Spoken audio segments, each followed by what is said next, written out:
આપણી આસપાસની દુનિયા ખબર છે આખી કેમિકલ્સથી બનેલી છે અને એમાં 3 મેઇન પ્લેયર્સ છે એસિડ, બેઝ અને ક્ષાર.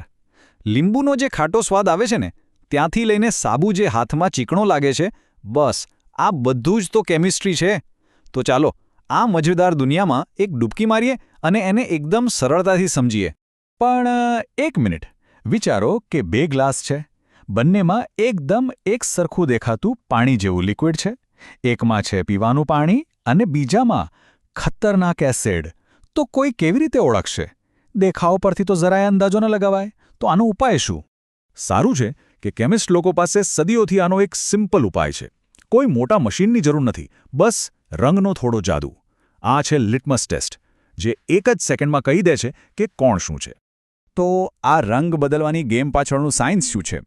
ચલો સમજીએ કે એસિડ અને બેઝનો મૂળ સ્વભાવ કેવો હોય છે અને આ નાનકડો ટેસ્ટ આટલું મોટું કામ કેવી રીતે કરે છે.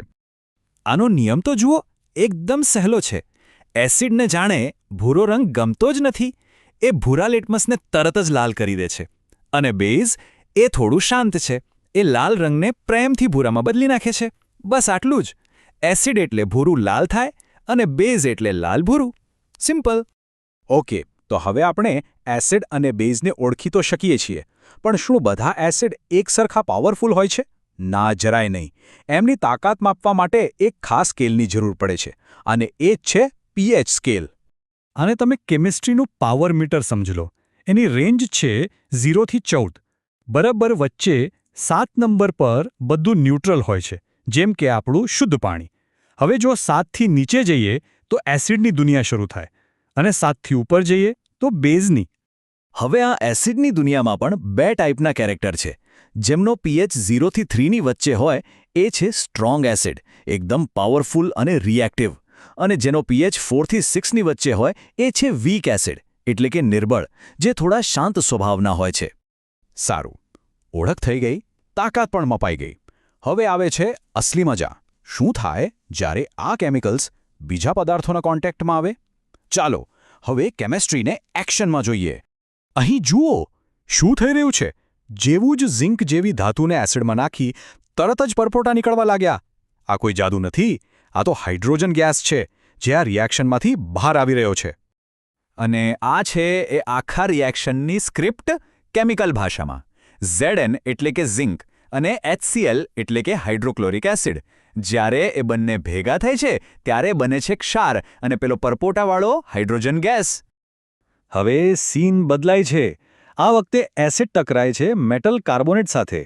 અહીં પણ ગેસ તો નીકળે છે, પણ આ વખતે એ હાઇડ્રોજન નથી. આ એવો ગેસ છે જે ચૂનાના પાણીને દૂધિયું બનાવી દે છે અને એના પરથી સાબિત થાય છે કે આ તો કાર્બન ડાયોક્સાઇડ છે. આ રિએક્શનની સ્ટોરી પણ આ સમીકરણમાં લખેલી છે. કેલ્શિયમ કાર્બોનેટ જ્યારે એસિડ સાથે મળે છે ત્યારે એમાંથી બને છે કેલ્શિયમ ક્લોરાઇડ, થોડું પાણી અને હા, પેલો CO2 ગેસ જેણે ચૂનાના પાણીનો રંગ બદલી નાખ્યો. અત્યાર સુધી આપણે જોયું કે એસિડ બીજાઓ સાથે કેવું વર્તન કરે છે. પણ શું થાય જ્યારે એક એસિડ અને એક બેઝ આમને સામને આવી જાય? એને કહેવાય છે તટસ્થીકરણ. જાણે 2 દુશ્મનો મળીને શાંતિ સ્થાપી રહ્યા હોય. પ્રોસેસ એકદમ સિમ્પલ છે. એસિડ પોતાની સાથે લાવે છે H+ આયન અને બેઝ લાવે છે OH- આયન. જેવી જ આ બંનેની મુલાકાત થાય છે એ એકબીજાની અસરને ખતમ કરી નાખે છે અને અંતે શું બચે છે? બસ ક્ષાર એટલે કે મીઠું અને શુદ્ધ પાણી. આ બધી વાતો ખાલી સાયન્સ લેબ માટે નથી. આ જ કેમિસ્ટ્રી આપણા ઘરમાં, આપણા રસોડામાં અને આપણા શરીરમાં પણ 24 કલાક ચાલતી રહે છે. ચલો જોઈએ કેવી રીતે. બસ આ એક નંબર યાદ રાખવા જેવો છે, 5.5. આ નાનકડો આંકડો આપણી સ્માઇલ પાછળ એક બહુ મોટું રહસ્ય છુપાવીને બેઠો છે.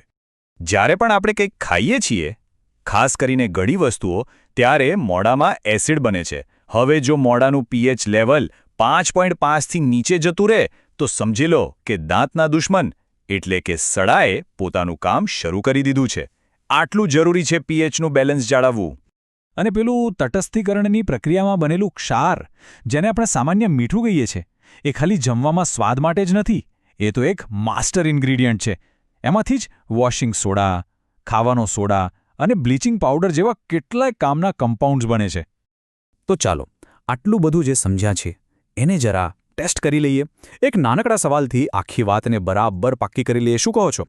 રાહુલનું કહેવું છે કે બધા જ એસિડ સ્ટ્રોંગ હોય છે અને એમનો પીએચ હંમેશા 3થી ઓછો જ હોય છે. તો શું લાગે છે, રાહુલની વાત સાચી છે કે ખોટી? આપણે જે હમણાં જ શીખ્યા એના આધારે વિચારો. ના, બિલકુલ નહીં. આપણે પીએચ સ્કેલ પર ક્લિયરલી જોયું કે 4થી 6ની વચ્ચે નિર્બળ એટલે કે વીક એસિડ પણ હોય છે. આ એક વાત યાદ અપાવે છે કે વિજ્ઞાનમાં બધી વસ્તુઓને એક જ ત્રાજવે તોલવી કેટલી જોખમી હોઈ શકે છે.